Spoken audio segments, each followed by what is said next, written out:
आज ये press conference media को सूचना करने के लिए है। सबसे पहले I would like to thank the media. आपने इतने छोटे नोटिस में आप यहाँ आकर आपने हमें समय दिया है, थैंक यू वेरी मच। आज एक बहुत अच्छा दिन है। आज हमारे तिपरा मोथा में हमारे पुराने फैमिली के रिलेशन के साथ बहुत पुराना संबंध है। गीता दे बर्मा हमारे तिपरा मोथा में आज ऑफिशियली ज्वाइन हो रहा है। तिपरा मोथा का एक ही पॉलिसी है, संकल्प है, हांसा। हांसा मतलब एकता, एकता मतलब यूनिटी। हम लोग हांसा चाहते थे, बहुत दिन से हमारा बात चल रहा है। हमारा डिमांड तिपरा लैंड हो या ग्रेटर तिपरा लैंड हो ऑलमोस्ट सेम है। हमारा उद्देश्य एक ही है, हम लोग तिपरासा के लिए काम करना चाहते हैं और हमारा आइडियोलॉजी भी ऑलमोस्ट 99.99% एक ही थी। इसी के लिए बहुत दिन से हम लोग कोशिश कर रहे थे कि जो भी हमारे तिपरासा लोग हैं एक होकर एक प्लेटफॉर्म में अपने दफा के बारे में बात करें। मैं गीता दे बर्मा को थैंक यू बोलना चाहता हूँ। बेलाई हम भाई गीता आप आए हैं, उनके संग पूरे बहुत लोग आए हैं आज ज्वाइन करने के लिए। इनके पास भी बहुत प्रेशर था कि मत आए। गवर्नमेंट जॉब्स है ऑफर के लिए, चेयरमैनशिप ऑफर के लिए है, लेकिन इन्होंने सबको प्रेशर को छोड़ के इन्होंने पहले अपने दफा के बारे सोचा है। और ये इन्होंने मुझे कहा कि I don't care about position, I don't care about post, कुछ भी मुझे ऑफर किया जाए। 2023 में एक वन लास्ट फाइट होगा हमारा, और उस फाइट में गीता दे बर्मा और उनका पूरा team unconditionally without any condition रख के अपने दफा के साथ, अपने तिपरासा के साथ और हमारा जो पुराना रिलेशन है इनके फैमिली के साथ, उसको देखकर आज वो तिपरा मोथा इन्होंने ज्वाइन कर लिया है। मैं आशावादी हूँ कि आने वाले दिन में और लोग भी तिपरा मोथा ज्वाइन करेंगे। इसलिए नहीं क्योंकि तिपरा मोथा में इनको लगता है कि हम पावर में आएंगे, पावर में तो हम आएंगे, इसके लिए ये ज्वाइन करना चाह रहे हैं क्योंकि इनको भी एक मूवमेंट में शामिल होना है जिसमें हम लोग पहले अपने तिपरासा को सामने रखेंगे, उसके बाद अपना पॉलिटिकल इंटरेस्ट को सामने रखेंगे। ये बात कहने के बाद I would like to offer Geeta Debbarma to say something.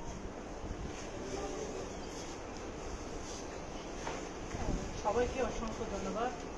আর প্রথম আমার শ্রদ্ধেয় মহারাজাকে অসংখ্য অসংখ্য প্রণাম, আমার সত্যি প্রণাম।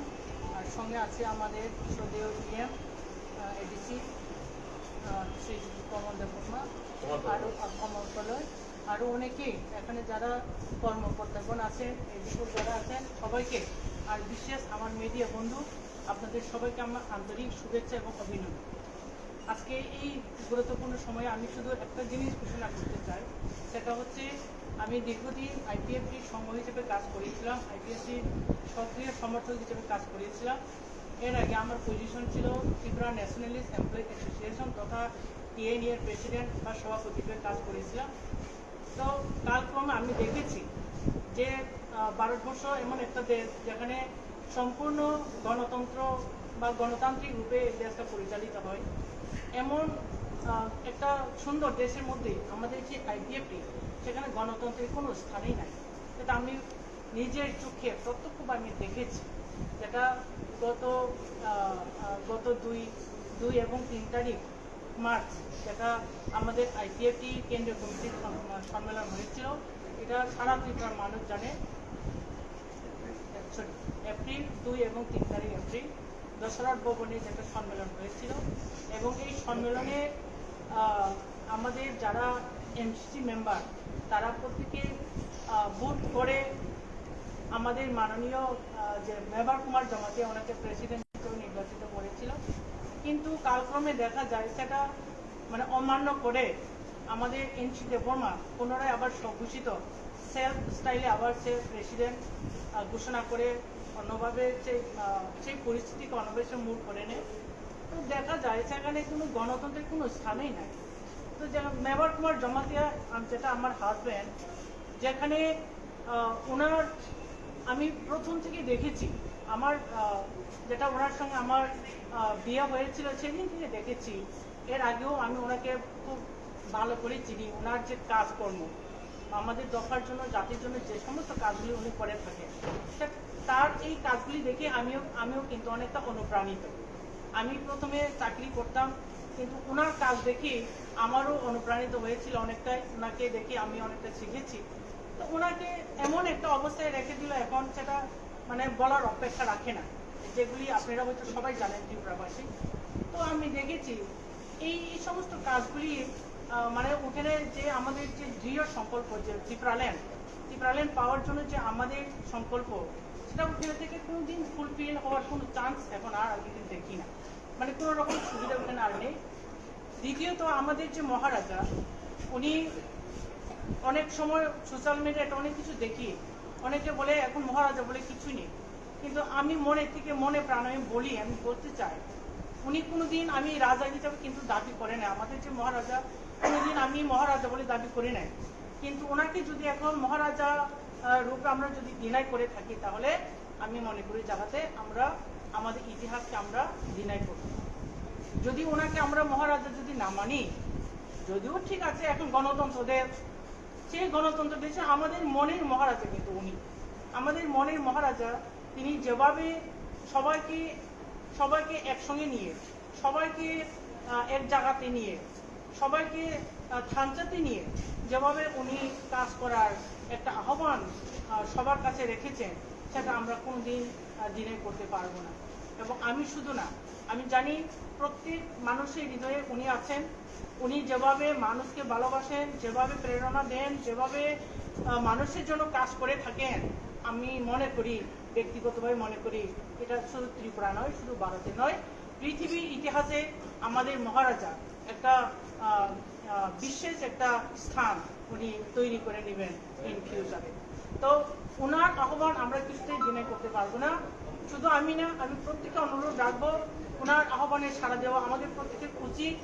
কারণ উনি যেভাবে গ্রেটার ত্রিপুরাল্যান্ডের নামে যে আন্দোলন এখন আমাদের মহারাজা যেটা সূচিত করেছেন, সেটাকে আমরা অবশ্যই মান্যতা দেওয়া উচিত। এসে ওনার প্রজা হিসাবে উনি তো বলেছেন, আমাদের মহারাজা বলেছেন যে ওনার সঙ্গে আমাদের পারিবারিক সম্পর্ক আজকের নয়, যা দীর্ঘদিন থেকে আমাদের সম্পর্কতে ছিল এবং ভবিষ্যতেও থাকবে, সেটা আরো মজবুত হবে। আর আমি আশা রাখি আমাদের মহারাজা কোনোদিন আমাদেরকে প্রতারণা করবে না, আমাদেরকে পিছিয়ে ফেলে রাখবে না। আমি জানি, সেই জন্যই আমি আজকে আমার মহারাজার আহ্বানে সাড়া দিয়েছি। আমি ত্রিপুরামতাতে সম্পূর্ণ জয়েন করে আমার সঙ্গে আরও অনেকে আছে, তেলেমুরা ডিভিশন সম্পূর্ণ যারা লোকাল নেতৃত্ব হিসেবে যারা আছেন, তারা প্রত্যেকে আজকে জয়েন করেছেন। তাছাড়াও প্রায় ওখানে যারা সাপোর্টার হিসেবে আছে, ভোটার হিসেবে আছে, তারা সবাই এখন আজকে আমার সঙ্গে আমাদের মহারাজার টিমে আজকে আমরা সব যোগদান করেছি। আর যোগদান করেছি শুধু তাই নয়, এই যোগদানে অংশগ্রহণ করতে পেরে আমরা আজকে খুবই আনন্দিত, আমরা খুব উৎসাহিত। এবং ইন ফিউচারে আমাদের টার্গেট থাকবে যাতে আমাদের এই গ্রেটার ত্রিপুরাল্যান্ড অথবা ত্রিপুরাল্যান্ড সেই আন্দোলন আরও যাতে আমরা স্ট্রংলি মুভমেন্ট করতে পারি, তার জন্য আমরা আরও চেষ্টা করব এবং সাকসেস হবে বলে আমি আশা রাখছি। ধন্যবাদ। কতজন জয়েন করে থাকবে? আজকে অ্যারাউন্ড 60 হবে। আরও কথাবার্তা চলছে। আজকে একটু সময়ের শর্ট সময়ের জন্য আমাদের আরও আসার কথা ছিল। আমি একমাত্র 4 তারিখ মহারাজের সঙ্গে কথা হয়েছে আজকের ডেটটা।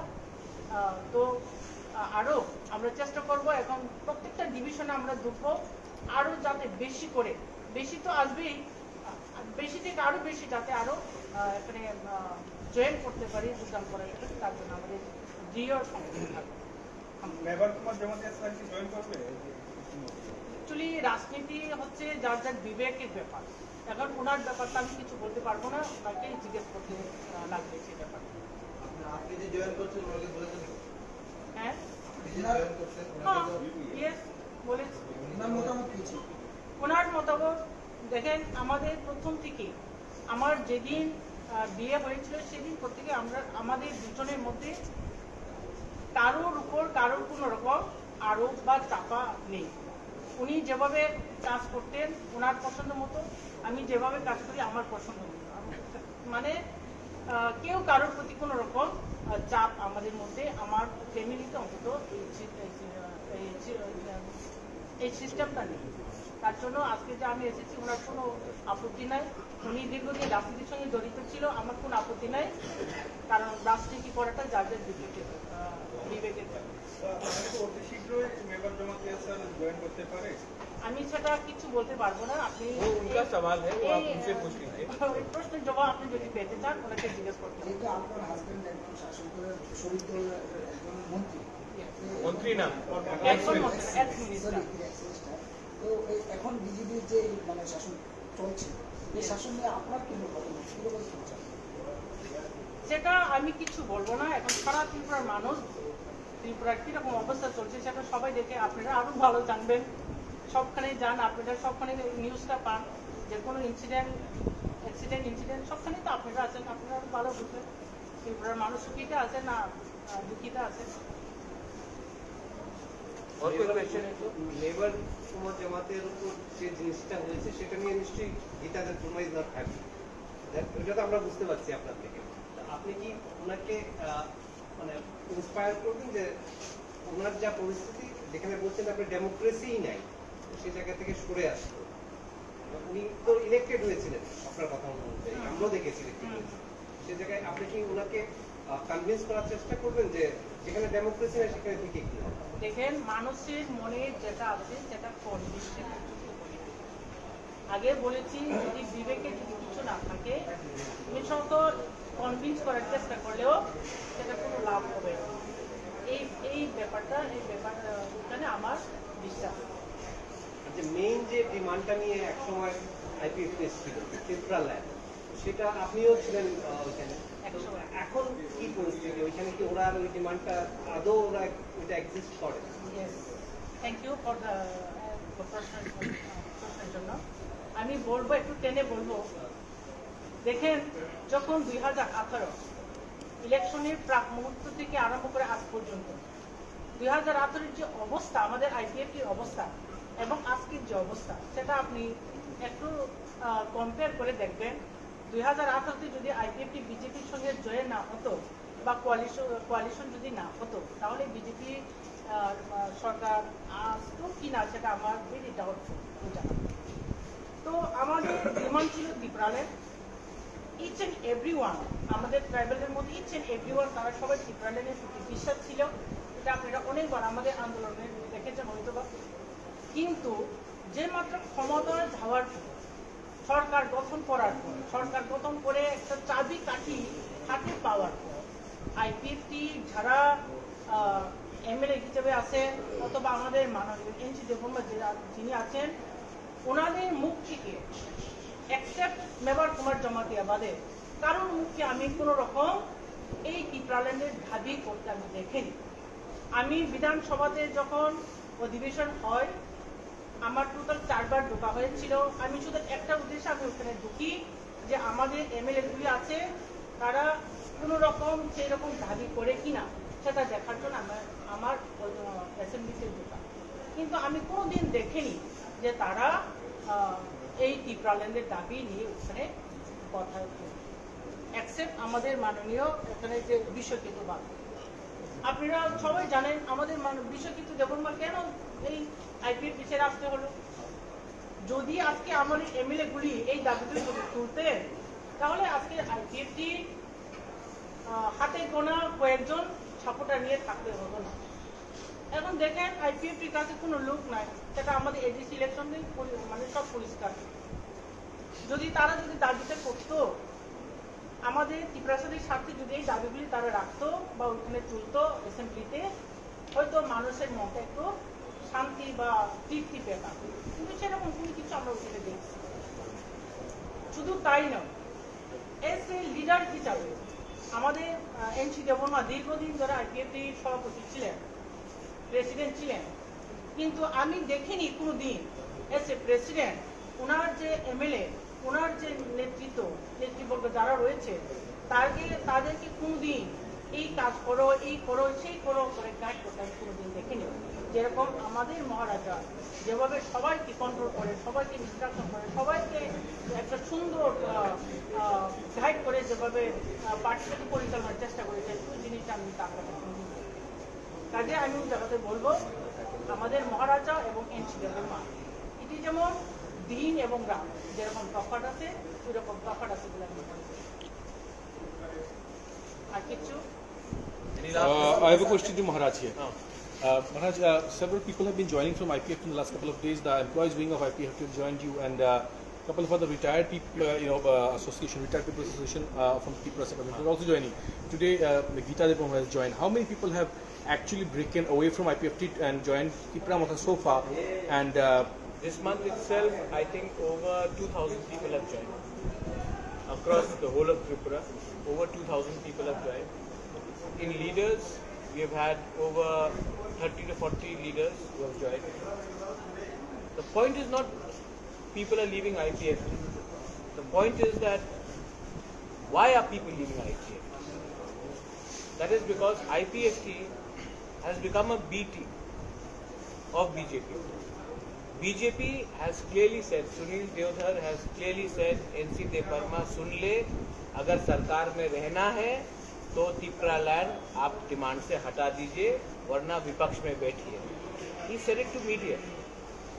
So उसके बाद NC Deparma चुप हो चुके हैं क्योंकि उनको सरकार में रहना है और जिनको लोगों के लिए बात करना है वो बिना डर के अपने डिमांड में रहेंगे। Because IPFT was not elected by the vote of Sunil Deodhar. IPFT was elected by the vote of Tiprasa. So now you have to go back after 5 years and respond to the Tiprasa people who voted for you for the demand of Tripura land. So IPFT today is almost finished. और मुझे लगता है कि in the last few days, in the next few days, the next few months, IPFT will only become a signboard. so, Maharaj, in the next assembly elections that are scheduled in 23, and you have also fielded a candidate in one of the seats. Surma. Yes, in the by-election. Right there. Yes, Maharaj. So, do you somehow see Tripura Motha occupying the entire space of tribal politics? The IPFT earlier had an EPS. Then, are you single-handedly capable enough to make it in the elections, or are you looking at any kind of help like IPFT did in the last elections? You see, Tripura Motha is not only looking to win in ST seats. We are also looking to fight and win in non-ST seats. Surma is a ST seat, we have fielded a candidate. Pani Sagar, we are fielding a candidate. Teliamura, we are fielding a candidate. Amarpur, we are fielding a candidate. Kalyanpur, we are fielding a candidate. We are fielding a candidate in Mohanpur. We are fielding a candidate in Majlishpur. We are fielding a candidate. We are fielding it everywhere. So we are no longer going to sit there and only talk about 20 seats. And Tripura Motha and Bamutia we will fight. Chandipur we will fight. And Tripura Motha follows the vision of Maharaja Bir Bikram. Maharaja Bir Bikram never looked at anyone from the prism of tribal, Muslim, Christian, SC, ST. We want a progressive and we are a progressive party. And we have never been communal. मैंने पहले भी बहुत बार बोला है, लेकिन बहुत लोगों को पसंद नहीं है. उनको अगर वो प्रद्युत को कम्युनल बोलेंगे तो कहानी अच्छा बनता है. लेकिन फैक्ट है कि आप लोग जैसा ये कैमरा बंद हो गए मुझसे बैठ के बोलेंगे अब मैं जानता हूँ आप कम्युनल में. लेकिन ये टैग लगाया गया है. अब आप देखिए हम लोग बामुटिया से भी लड़ेंगे, नलछर से भी लड़ेंगे. वो तो ST रिजर्व नहीं है, वहाँ में ST को देना पड़ेगा. हम वहाँ में भी लड़ेंगे, चंडीपुर में भी लड़ेंगे. So we are ready, and we are not only looking to occupy IPFT space, we are looking to occupy every other space because we are committed. Tripura में सिस्टम को चेंज करना है. सिस्टम को चेंज करने के लिए आपको एक ऐसा व्यक्ति चाहिए या ऐसा इंडिविजुअल चाहिए जो सिस्टम से डरता नहीं. और मैं आपको बोल रहा हूँ, मैं सिस्टम से नहीं डरता हूँ. मैं सिस्टम को चैलेंज भी कर सकता हूँ और हमारे पास क्षमता है क्योंकि हम लोग ईमानदार हैं, हम सिस्टम को हरा भी सकते हैं. ये सिस्टम को चेंज करने के लिए त्रिपुरा मोथा आया है और आने वाले दिन में आप देखिए क्या होता है. স্যার একটা কোশ্চেন, সাংসদ বিজেপি সাংসদ বিজেপি ত্রিপুরা গতকাল একটা হামলা হয়েছে, সরাসরি অভিযোগটা মাথার উপরে দিয়ে দিয়েছে, এমনকি আপনার উপরে একটা এলিগেশন হয়েছে আপনি নাকি হুমকি দিচ্ছেন। मुझे अरेस्ट कर दीजिए, पुलिस उनके पास है, home minister is the chief minister. अगर मैंने इंस्टिगेट किया है वायलेंस तो मुझे अरेस्ट कीजिए, लेकिन बोलना कि उजैंता पैलेस में मुझे लॉकअप कर देंगे, आप यहाँ में हेलमेट स्क्वाड घूमते रहता है त्रिपुरा में, एक आदमी को अरेस्ट नहीं कर सकते हो। मेरे ऊपर एसडीएम ऑफिस में अटैक हुआ, एक आदमी अरेस्ट नहीं हुआ। यहाँ में लोग म्यूनिसिपल इलेक्शन में मार खा रहे थे, मोबाइल में था, वो अरेस्ट नहीं हुआ। तो क्या पब्लिक क्या नाराज नहीं होगा? और जो हुआ है कल, इतने लोगों को टीयर गैस मारा गया, औरत को मारा गया, औरत को पीटा गया, उसमें विमेन पुलिस था। क्या आज मेल पुलिस औरत को मार सकता है? क्या बात कर रहे हैं लोग? क्या कानून जानते हैं लोग? हमारे तिपरासा वुमेन को मारा गया है कल, और अब बोल रहे कि मुझे अरेस्ट करो, करके देखो। और जिसने मारा, माधव भारी में हम लोग को 5 लोगों को मारा गया, कोई अरेस्ट हुआ? वो एम्बुलेंस से निकाल के मारा गया, कोई अरेस्ट हुआ? बात करते हैं अरेस्ट। अगर तला में हेलमेट स्क्वाड में घूमते हैं लोग, अगर दिखाना ही है कानून आपके हाथ में है तो अरेस्ट सबको करो जिसने कानून तोड़ा है, पिक एंड चूज मत करो। और अगर उनको ही know, Revati Tripura knows me very well, मुझे फोन करो, मैं खुमुलुंग में अपोलो का एम्बुलेंस खोल रहा हूं, और यहां में ये लोग मेरे ऊपर आरोप लगाते हैं, बोलते हैं कि राजबाड़ी को क्यों ट्रैक किया आपने? राजबाड़ी क्या पॉलिटिकल सिस्टम है कि राजबाड़ी से बाहर नहीं निकलूंगा? मैं आपको मीडिया के सामने बोल रहा हूं, अगर रेवती त्रिपुरा बोलता है कि प्रद्युत माणिक्य को राजबाड़ी से बाहर नहीं निकलने देंगे, तो वो अपना क्षमता दिखा रहा है। अगर उसका क्षमता है तो तिपरासा एरिया में मुझे रोको, वो तिपरासा एमपी है। राजबाड़ी में किसका हेल्प लेके वो मुझे रोकेंगे? रईसा बाड़ी से क्या तिपरासा को लेके मुझे रोकेंगे? नहीं। The very wrong statement. उसके खिलाफ तो ये तो गलत स्टेटमेंट दिया है उसने। क्या स्टेटमेंट दे सकते हैं वो? खुद अपना क्वार्टर नहीं ले सकता है मुख्यमंत्री से, और मुझे धमकी देता है। पहले अपने पार्टी में सिक्योरिटी गार्ड लो और क्वार्टर लो। क्या बात कर रहे हैं लोग? हर चीज का हद होता है। एक दिन आप लोग फेसबुक में लगाते हो कि एयरपोर्ट में मीटिंग हुआ, एक दिन लगाते हो कि इसने वायलेंस किया। माइंड मेकअप करो कि प्रद्युत माणिक्य आपके साथ है या आपके खिलाफ है। एक दिन बोलते हैं 0 + 0 0 है। एडीसी इलेक्शन में क्या हुआ? एक दिन हमारे बुशू में मुझे बुलाकर मुझे आदर करते हैं, दूसरे दिन मुझे गाली बकते हैं। माइंड मेकअप करो, या फिर चाबी कोई और लगा रहा है, आपको अपने मालिक को खुश करना है, इसके लिए आप स्टेटमेंट देते जाओगे। Any other question? हाँ, मैं एक लास्ट चीज बोलने वाला हूं। गीता आया है, Mewar is a independent person, Mewar will take his own decision. और आने वाले 10-15 दिन में मैं आपको बोल रहा हूं, आईपीएफटी का पूरा पार्टी त्रिपुरा मोथा में आएगा, क्योंकि हम लोग आज भी छोटा पार्टी हो सकते हैं, लेकिन त्रिपुरा का हमने आइडियोलॉजी में कॉम्प्रोमाइज नहीं किया है। आइडियोलॉजी बहुत इंपॉर्टेंट होता है। यू सी आने वाले दिन में क्या होगा। हाय कहाँ राम सुगो मैडम मैडम